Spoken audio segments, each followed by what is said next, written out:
سورہ مجادلہ 58 سورہ of the قرآن. مجادلہ جھگڑا بحث کرنا، اور اس میں خاندانی مسائل کا ذکر کیا گیا ہے. انصار کے اوس بن صامت اور ان کی بیوی قولہ بنت ثعلبہ میں لڑائی جھگڑا ہو گیا تھا، تو انہوں نے اوس بن ثابت نے زہار کیا تھا. زہار کا ہم نے پہلے بھی پڑھ چکے کہ اس زمانے میں طلاق دینے کا طریقہ تھا، بیوی کو کہہ دیتے تھے کہ تیری پیٹھ میرے ماں کی پیٹھ کی طرح ہے. ان کے بچے تھے، انہوں نے طلاق دے دیا تو پھر الگ ہونا مشکل ہے. وہ نبی صلی اللہ علیہ وسلم کے پاس آئی اور خاموشی سے کہنے لگی، شکایت کرنے لگی اپنے شوہر کی، میں کہاں جاؤں، بڑھاپے میں اب کہاں جاؤں، بچوں کو لے کر کہاں جاؤں. تو نبی صلی اللہ علیہ وسلم نے اس وقت طلاق کی آیت نازل نہیں ہوتی. نبی صلی اللہ علیہ وسلم نے کہا نہیں اب علیحدہ ہو گیا، تم ہٹ جاؤ. تو پھر وہ مایوس ہو کے چاہنے لگی تو اللہ تعالیٰ نے وحی نازل کی جس میں ان کی حق میں آیتیں نازل کیے ہیں. اس واقعے کے بعد ان کی بڑی تعظیم ہونے لگی. عمر رضی اللہ تعالیٰ عنہ کے دور خلافت میں جب آپ راستے میں جا رہے تھے تو ان کو بلایا انہوں نے اور ان سے بات کرنے لگی تو بڑے غور سے بڑے احترام سے سننے لگے. لوگوں نے پوچھا آپ اس بڑھیا کی اتنی تعظیم کر رہے؟ تو عمر رضی اللہ تعالیٰ عنہ نے کہا یہ وہ عورت ہے جس کی بات اللہ تعالیٰ نے ساتوں آسمان پر سن لی تھی، اور عمر کی کیا مجال کہ اس کی بات کی طرف توجہ نہ دے. خاندان کے جو مسائل ہیں وہ اس کا یہاں پر ذکر کیا جائے گا. رکوع 1. تم میں سے جو لوگ اپنی بیویوں سے زہار کرتے ہیں ان کی بیویاں ان کے مائیں نہیں ہیں، ان کی مائیں تو وہی ہیں جنہوں نے ان کو جنا ہے. جو لوگ اپنی بیویوں سے زہار کریں اور پھر اپنی بات سے رجوع کریں تو ایک دوسرے کو ہاتھ لگانے سے پہلے ایک غلام آزاد کریں، یا نہیں تو 2 مہینے کے روزے پے در پہ رکھے، یا نہیں تو 60 مسکین کو کھانا کھلائیں. یہ اللہ کی مقرر کی ہوئی حدیں ہیں. ہم نے صاف صاف آیت نازل کر دی ہے اور کافروں کے لیے ذلت کا عذاب ہے. قیامت کے روز اللہ وہ سب کچھ بتا دے گا جو لوگ کر کے آئے ہیں. ساری چیزیں، ساری باتیں باہر اللہ تعالیٰ ڈال دیں گے. وہ بھول گئے ہیں مگر ان کا سب کیا دھرا گن گن کر محفوظ ہے. ہم بہت سارے کام کرتے چلے جاتے ہیں اور بھول جاتے ہیں، گناہ کرتے چلے جاتے ہیں، بھول جاتے ہیں، لیکن یاد رکھیں اللہ تعالیٰ کے پاس ہر چیز نوٹ ہو رہی ہے اور ہر چیز کا حساب اللہ تعالیٰ لینے والے ہیں قیامت کے دن. اللہ رب العزت ہمیں اس فکر کے ساتھ زندگی گزارنے والا بنائے اور ہر کام جو بھی ہم کرتے ہیں اس پر کانشیس ہونے والے بنائے. رکوع 2. کبھی ایسا نہیں ہوتا کہ 3 آدمیوں میں کوئی سرگوشی ہو اور ان کے درمیان چوتھا اللہ نہ ہو، اور 5 آدمی سرگوشی کریں تو اور چھٹا اللہ نہ ہو. خفیہ بات کرنے والے خواہ اس سے کم ہو یا زیادہ، جہاں کہیں بھی ہو اللہ ان کے ساتھ ہوتا ہے. اے اہل ایمان، جب تم آپس میں پوشیدہ بات کرو تو گناہ اور زیادتی اور رسول کی نافرمانی کی باتیں نہیں بلکہ نیکی اور تقوی کی باتیں کرو. کانا پوسی تو ایک شیطانی کام ہے.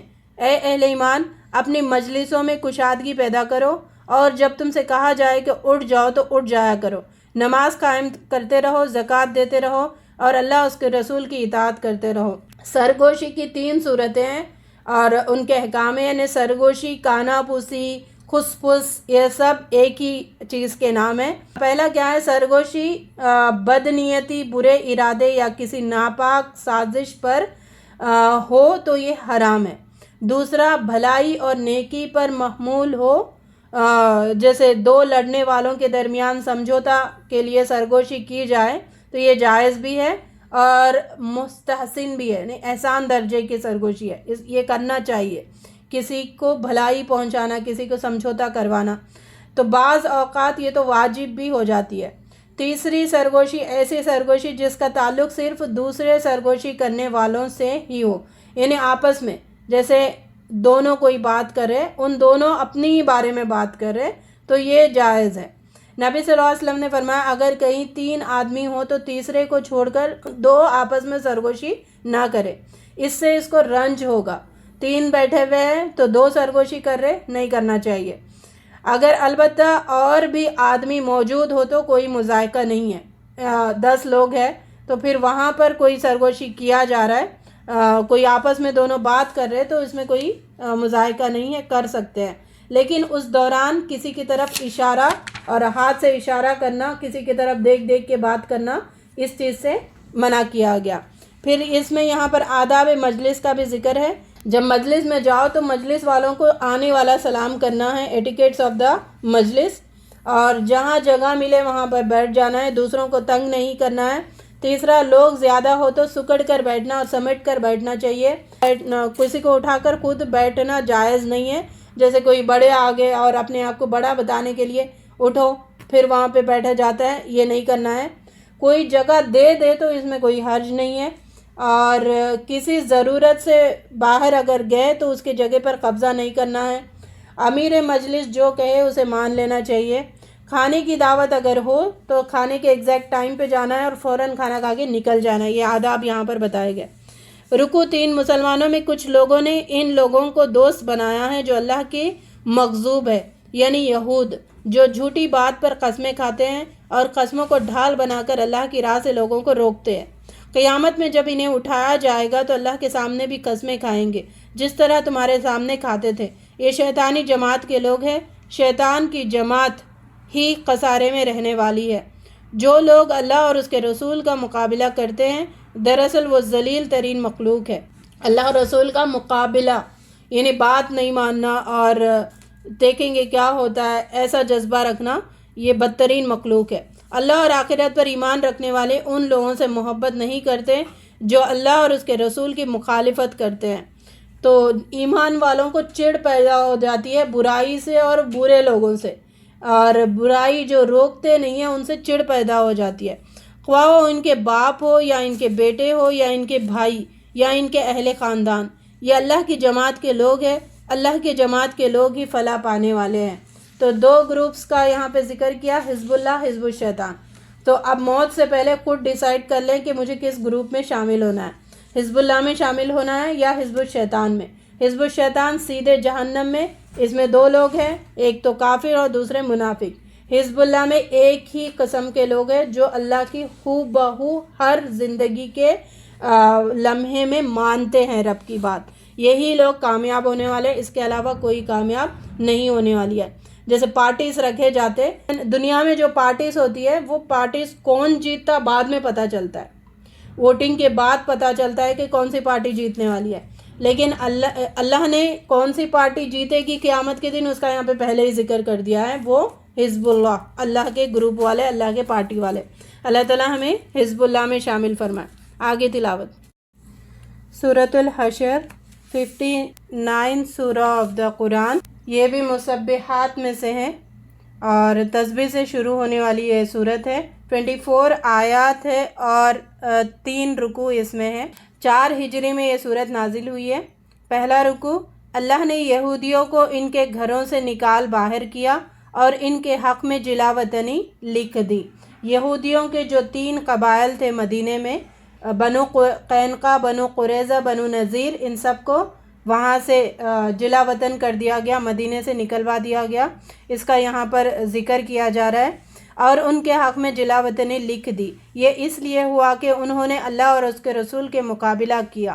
جو مال اللہ نے ان کے قبضے سے نکال کر رسول صلی اللہ علیہ وسلم کی طرف پلٹایا ہے وہ اللہ اور اس کے رسول صلی اللہ علیہ وسلم کے رشتہ داروں اور یتامہ اور مسکین اور مسافروں کے لیے ہے، اور یہ مال ان غریب مہاجرین کے لیے بھی ہے جو اپنے گھروں اور جائیدادوں سے نکال باہر کیے گئے، اور ان انصار کے لیے بھی ہے جو مہاجرین سے محبت کرتے ہیں، ان کی ضروریات کو اپنی ضروریات پر ترجیح دیتے ہیں، خواہ اپنی جگہ خود محتاج ہو۔ یہ ان لوگوں کے لیے بھی ہے جو بعد میں آئے ہیں۔ جب انہیں جلا وطن کیا گیا تو ان کے جو بھی مال وغیرہ لیا گیا تو اس میں ان سارے لوگوں کا حق ہے، اس کا ذکر کیا گیا۔ رکوع 2، مدینے کے منافقین اپنے اہل کتاب بھائیوں سے کہتے ہیں کہ اگر تمہیں نکالا گیا تو ہم بھی تمہارے ساتھ نکلیں گے، اگر تم سے جنگ کی گئی تو ہم تمہاری مدد کریں گے، مگر یہ جھوٹے ہیں، یہ ان کے ساتھ ہرگز نہیں نکلیں گے اور نہ ان کی مدد کریں گے۔ ان کے دلوں میں اللہ سے بڑھ کر مسلمانوں کا ڈر ہے، وہ آپس میں ایک نہیں ہے، ان کے دل ایک دوسرے سے پھٹے ہوئے ہیں۔ ان کی مثال شیطان کی سی ہے کہ پہلے وہ انسان سے کہتا ہے کہ کفر کر، جب انسان کفر کر بیٹھتا ہے تو کہتا ہے میں تجھ سے بری الذمہ ہوں، جیسے اس نے بدر میں بھی کہا نا، میں تمہارے بدر کے جنگ میں تمہارا ساتھ دوں گا، لیکن عین فرشتوں کو اترتے ہوئے اس نے دیکھا تو وہاں سے بھاگ نکلا اور کہا کہ مجھے ڈر لگتا ہے اللہ تعالیٰ سے، میں وہ دیکھ رہا ہوں جو تم نہیں دیکھتے، مجھے تو رب العالمین سے ڈر لگتا ہے دونوں ہمیشہ کے لیے جہنم میں جائیں گے۔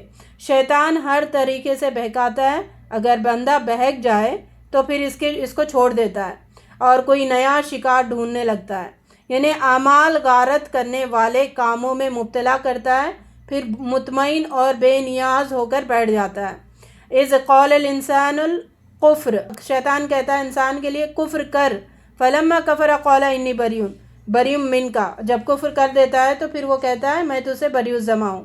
7 ہلاک کرنے والے اعمال سے بچنے کی، جس کو ڈیڈلیسٹ سنس کہا جاتا ہے۔ پہلا شرک، اگر شرک کرتا رہے بندہ اور اس کے ساتھ کتنے بھی اچھے اعمال کریں وہ اعمال اس کے غارت ہو جاتے ہیں۔ دوسرا جادو کرنا، جادو میں کوئی مبتلا ہوتا ہے تو وہ کتنے بھی اچھے کام کرے غارت ہو جاتے ہیں۔ ناحق قتل کرنا۔ تیسری چیز بتائی گئی سود کھانا، سود کھاتے رہنے سے بھی، سود دیتے رہنے سے، سود کھاتے رہنے سے بھی انسان کے اعمال غارت ہو جاتے ہیں۔ یتیم کا مال کھانے سے بھی انسان کے اعمال غارت ہوتے ہیں۔ میدان جنگ سے پیٹ پھیر کر بھاگنے والے کے اعمال بھی غارت ہوتے ہیں، اور جو معصوم بھولی بھالی عورتوں پر تہمت لگاتے ہیں ان کے بھی اعمال غارت ہو جاتے ہیں۔ نبی صلی اللہ علیہ وسلم نے فرمایا تہامہ کے پہاڑوں کے برابر بھی جو نیکیاں لے کر آئے گا قیامت کے دن اس کو اللہ تعالیٰ ذرات بنا کر، جیسے دھوپ میں کھڑکی سے آتے ہوئے شعاعیں ہوتی ہے، ہلکے ہلکے ذرات ہوتے ہیں، ویسے بنا کر اڑا دیں گے، چاہے وہ تہامہ پہاڑوں کے برابر بھی نیکیاں لے کے آئے۔ وہ کون لوگ ہیں؟ تو صحابہ نے پوچھا، جب نبی صلی اللہ علیہ وسلم نے بتایا کہ وہ لوگ جو تمہارے ساتھ رہتے ہیں، نمازوں کی پابندی کرتے ہیں، روزوں کی ہر چیز کرتے ہیں، لیکن جب اکیلے ہوتے ہیں تو اللہ نے جو حرام کیا ہے ان چیزوں کے قریب چلے جاتے ہیں، حرام چیزیں کرنے لگتے ہیں اکیلے رہ کر، تو ویسے لوگوں کے اعمال بھی اللہ تعالیٰ غارت کر دیں گے۔ نبی صلی اللہ علیہ وسلم نے فرمایا احسان جتلانے والوں کے اعمال بھی اللہ تعالیٰ برباد کر دیتا ہے۔ جو احسان جتاتا ہے، جو احسان جتلانے والے ہیں، نیکی کر کے اس کو جتاتے ہیں، ہر کام میں اللہ کی رضا ہو، رضا الہی نہیں تو اعمال برباد ہو جاتے ہیں۔ اللہ کے علاوہ کسی اور کی رضا، کسی اور کی خوشی چاہی، پھر رب کی غیرت اس کو گوارا نہیں کرتی اس کو قبول کرے۔ اللہ کی غیرت کو ہمیں للکارنا نہیں ہے، ہر عمل اللہ کے لیے کرنا ہے، ریاکاری سے بچنا ہے۔ جیسے ریاکاری کے بارے میں بتایا جاتا، جیسے پتھر پر ایک چونٹی چلتی ہے تو اس کی آواز نہیں آتی نا، اتنی خاموشی سے ریاکاری انسان کے اندر ہوتی ہے، تو اسے پہچاننا ہے، بالکل اپنے آپ کو ریاکاری سے پاک کرنا ہے، تبھی پھر اعمال ہمارے اللہ رب العزت کے سامنے قبول ہونے والے ہیں۔ جب انسان کفر کر بیٹھتا ہے تو کہتا ہے میں تجھ سے بری الذمہ ہوں، مجھے تو اللہ رب العالمین سے ڈر لگتا ہے، دونوں ہمیشہ کے لیے جہنم میں جائیں گے۔ رکوع 3، اے لوگو جو ایمان لائے ہو اللہ سے ڈرو، ہر شخص یہ دیکھے کہ وہ کل کے لیے اس نے کیا جمع کیا ہے۔ اللہ تعالیٰ فرما رہے ہیں یہاں پہ کہ اللہ کو بھولے تو اللہ ہمیں اپنا آپ بھلا دے گا۔ کیسے بھلا دے گا اپنا آپ؟ یعنی اللہ کی حقیقت کو اگر ہم نہیں پہچانیں گے تو اللہ تعالیٰ اپنی حیثیت ہمیں بھلوا دے گا، اور انسان جب اپنا بھول جائے گا تو وہ اپنی عاقبت برباد کرنے والوں میں شامل ہوتا ہے، اپنے انجام سے بے خبر ہو جاتا ہے اور اپنی آخرت گنوا بیٹھتا ہے، آخرت کی بربادی وہ کر لیتا ہے۔ تو یہ کس وجہ سے اتنی بڑی ذلت، کس وجہ سے؟ جو ایمان لائے اور اللہ سے نہیں ڈرے ویسے لوگوں کو اللہ تعالیٰ بھلا دیتے ہیں۔ تو اللہ تعالیٰ ہمیں ایمان اور عمل صالح کی توفیق عطا فرمائے، اللہ سے ڈرتے ہوئے زندگی گزارنے کی توفیق عطا فرمائے۔ ان لوگوں کی طرح نہ ہو جاؤ جو اللہ کو بھول گئے تو اللہ نے انہیں خود اپنا آپ بھلا دیا۔ قرآن اتنی بڑی نعمت ہے کہ اگر اس کو پہاڑوں پر رکھ دیا جائے وزن کو برداشت نہیں کر سکتا، پریکٹیکل وزن نہیں ہے، بلکہ اس میں جو احکام ہے، اتنی بھاری کتاب ہے، اگر اس کا ایک بھی حکم نہ مانا جائے تو بہت ذلتوں والے عذاب میں اللہ تعالیٰ پھینک دیں گے، اگر مانا گیا تو بہت نعمتوں والے جنتوں میں اللہ تعالیٰ جگہ عطا فرمائیں گے۔ تو اس لحاظ سے بہت ہی بھاری کتاب ہے، اللہ رب العزت جو ہم نے اس کو اٹھایا ہوا ہے، اللہ تعالیٰ ہمیں اس کا حق ادا کرنے والوں میں شامل فرمائے۔ دوزخی اور جنتی بھی یکساں نہیں ہو سکتے، جنتی لوگ ہی کامیاب ہے، ربنا اجعلنا منہم، اللہ تعالیٰ ہمیں جنتی لوگوں میں شامل فرمائے۔ وہ اللہ ہی ہے جس کے سوا کوئی معبود نہیں ہے، ظاہر کا جاننے والا، رحمان و رحیم بادشاہ، نہایت مقدس، سراسر سلامتی اور امن دینے والا، نگہبان، سب پر غالب، اپنا حکم نافذ کرنے والا، بزور نافذ کرنے والا۔ اللہ تعالیٰ اپنا جو بھی حکم نافذ کرتا ہے بزور نافذ کرتا ہے، تمہیں کرنا ہی کرنا ہے، دوسرا آپشن نہیں ہے۔ بڑا ہو کر رہنے والا، خالق، معبود، منصوبوں کو نافذ کرنے والا، صورت گیری کرنے والا، اور اس کے بہترین نام ہے۔ زمین و آسمان کی ہر چیز اس کی تسبیح بیان کر رہی ہے۔ اس صورت کے آخری میں اللہ تعالیٰ نے اپنے کوالٹیز بتائے، اپنے نام بتائے ہیں۔ هو اللہ الذی لا الہ الا هو عالم الغیب والشہادہ هو الرحمن الرحیم۔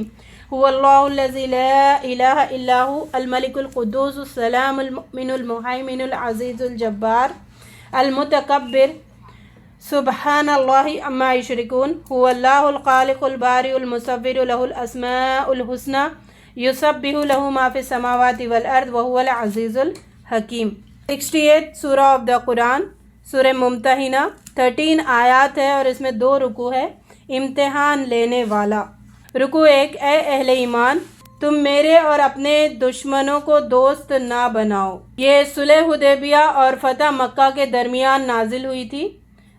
حاطب بن ابی یلتا رضی اللہ تعالیٰ عنہ، انہوں نے ایک غلطی ہو گئی تھی ان سے کیا غلطی ہو گئی تھی کہ ان کی فیملی مکہ میں رہ گئی، تو گھر والوں کو بچانے کی خاطر انہوں نے قریش کو ایک خط لکھ کے بھیجا۔ اس میں لکھا تھا کہ محمد صلی اللہ علیہ وسلم حملہ کرنے کے لیے تیار ہے، تو اس راز کو انہوں نے خط کے ذریعے بھیجنا چاہا قریش کے پاس۔ تو یہ ایک عورت کے ذریعے تھے، اور عورت کے ذریعے جو عورت مکے سے آئی ہوئی تھی جس کا نام سارہ تھا، اس نے کیا کیا، اپنے جوڑے میں وہ خط کو لپیٹا اور نکلی۔ نبی صلی اللہ علیہ وسلم کو اس کی اطلاع ہو گئی، اللہ تعالیٰ نے وحی کے ذریعے اطلاع کر دی، تو نبی صلی اللہ علیہ وسلم نے حضرت علی رضی اللہ تعالیٰ عنہ کو روانہ کر دیا کہ جاؤ اور وہ فلاں جگہ پر وہ عورت ملے گی، اس کے پاس سے خط ملے گا، اس کو لے کے آؤ۔ تو جب وہاں پر پہنچے تو اس عورت نے کہا کہ میرے پاس کوئی خط نہیں ہے۔ تو علی رضی اللہ تعالیٰ عنہ نے کہا نبی صلی اللہ علیہ وسلم کا حکم ہے، اگر تو سیدھے سے نہیں دے گی تو تیرے میں کپڑے اتار دوں گا، تجھے ننگا کر کے بھی میں خط تیرے پاس سے نکال لوں گا۔ تو وہ ڈر گئی اور اپنے جوڑے سے وہ خط نکال کر اس نے دی۔ حاطب بن ابی یلتا کو جب پوچھا گیا تو انہوں نے کہا نبی صلی اللہ علیہ وسلم، میں اسلام کے لیے، اسلام کو نقصان پہنچانے کے غرض سے نہیں کیا، بلکہ میری فیملی ہے اور میں قریش کا نہیں ہوں، قریش کو یہ بات بتا دوں تو شاید وہ میری فیملی کو کچھ نہ کریں گے، اس لیے میں نے یہ کام کیا تھا۔ اور وہ بدری صحابی تھے، پھر ان کو معاف بھی کر دیا گیا۔ یہ امتحان ہے۔ اور دوسرا ایک امتحان ہے کہ جو بھی عورتیں آتی ہیں اسلام قبول کرنے کے لیے، تو ان کے بارے میں بتایا گیا کہ ان سے بیعت لے لو۔ آئے گا اس سورت کے آخری میں، اگر وہ بیعت کر لیں بعض باتوں پر تو ان کو پھر ان سے بیعت لے لو، اس کا ذکر ہے۔ بیعت النساء کا اس میں ذکر آئے گا۔ پہلا رکوع، اے اہل ایمان، تم میرے اور دشمنوں کو دوست نہ بناؤ۔ یہ لوگ حق کو ماننے سے انکار کر چکے ہیں، اور وہ رسول کو اور رسول کے ساتھیوں کو اس قصور پر جلاوطن کرتے ہیں کہ وہ اپنے رب اللہ پر ایمان لائے ہیں۔ ان کا رویہ تو یہ ہے کہ اگر وہ تم پر قابو پا جائیں تو تمہیں ہاتھ اور زبان سے تکلیف پہنچائیں۔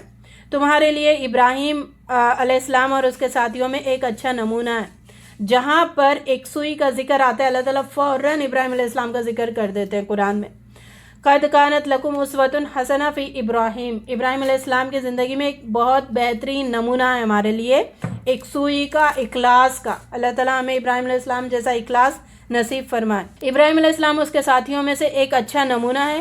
انہوں نے اپنی قوم سے کہا ہمارے اور تمہارے درمیان ہمیشہ کے لیے عداوت بیر پڑ گیا جب تک کہ تم اللہ واحد پر ایمان نہ لاؤ۔ یعنی دوستی اور دشمنی میں اعتدال ہونا چاہیے۔ اپنے دوست سے اعتدال کے ساتھ محبت رکھو، کیونکہ ہو سکتا ہے کہ کسی دن وہ تمہارے نزدیک قابل نفرت ہو سکتا ہے، اور قابل نفرت جو انسان ہے اس سے بھی اعتدال کے ساتھ نفرت کرو، کیونکہ ہو سکتا ہے کہ کسی دن وہ تمہارا دوست بن جائے۔ تو یہاں پہ بتایا گیا کہ عداوت اور دشمنی انصاف کے بیسس پہ ہونا چاہیے، یعنی اعتدال میں ہونا ہے۔ کسی سے نفرت ہے تو پیک پہ نہیں ہونا ہے، کسی سے دشمنی ہے تو پیک پہ نہیں ہونا ہے، کسی دوستی ہے تو بھی پیک پہ نہیں ہونا ہے۔ اعتدال پسند دین ہمارا ہے۔ اس نمونے کے سوا کوئی انفراف ہوا تو اللہ بے نیاز ہے اور اپنی ذات میں آپ محمود ہے۔ رکوع 2۔ کافروں میں دو طرح کے لوگ ہیں، ایک وہ جو مسلمانوں سے دین کے معاملے میں جنگ نہیں کرتے اور انہیں ان کے گھروں سے نہیں نکالتے، ان کے ساتھ تم نیکی اور انصاف کا برتاؤ کرو۔ دوسرے وہ لوگ ہیں جو دین کے معاملے میں مسلمانوں سے جنگ کرتے ہیں، ان کے اپنے گھروں سے نکالتے ہیں، ان سے جو دوستی کرے وہی ظالم ہے۔ اے اہل ایمان، جب مومن عورتیں ہجرت کر کے تمہارے پاس آئیں، اس کے بیت النساء کہا جاتا ہے، 6 باتوں پر بیت لیا جاتا تھا۔ تو اب ہم بھی یہ 6 باتیں ہم کر رہے نہیں کر رہے، اپنا اپنا جائزہ لیں۔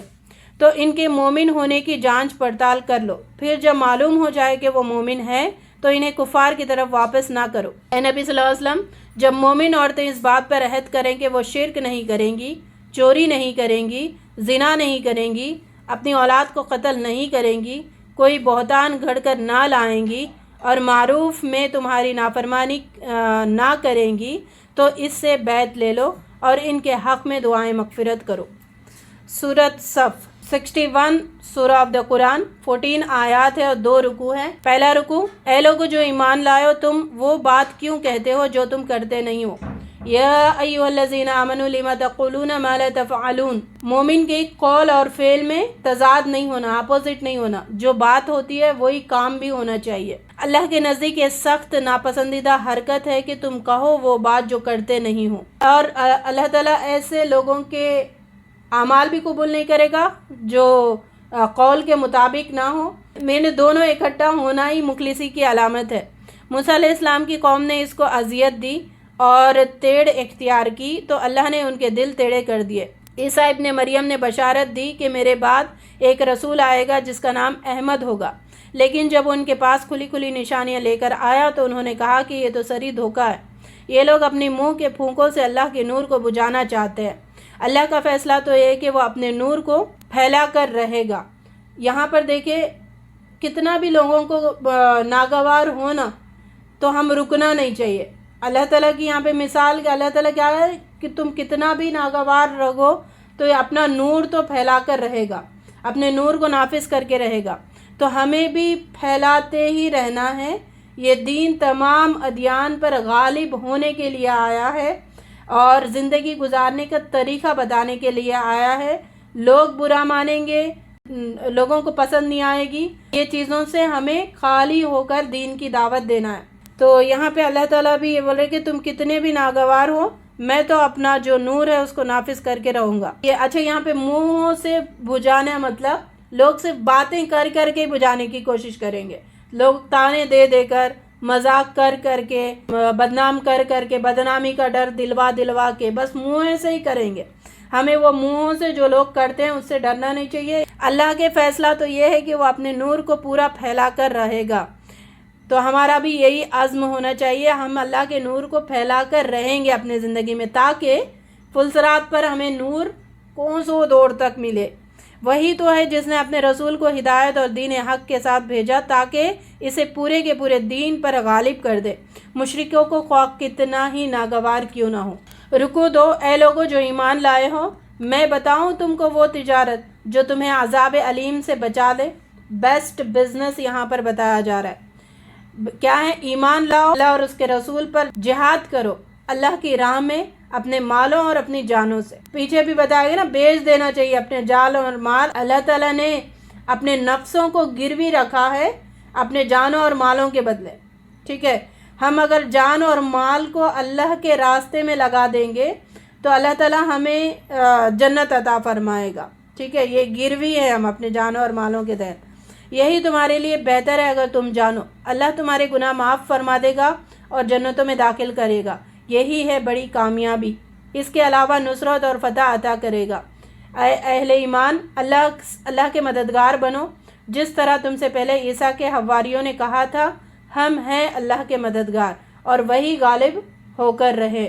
اللہ رب العزت ہمیں بھی اپنے مددگاروں میں شامل فرما لے۔ سورہ جمعہ 62 سورہ آف دا قرآن، 11 آیات ہے، 2 رکوع ہے۔ جمعے کے آداب اس میں بتائے گئے۔ پہلا رکوع، اللہ وہی ہے جس نے امیوں کے اندر خود انہی میں سے ایک رسول اٹھایا جو انہیں ان کی آیات سناتا ہے، ان کی زندگیاں سنوارتا ہے اور ان کی کتاب و حکمت کی تعلیم دیتا ہے، حالانکہ اس سے پہلے وہ کھلی گمراہی میں پڑے ہوئے تھے۔ اس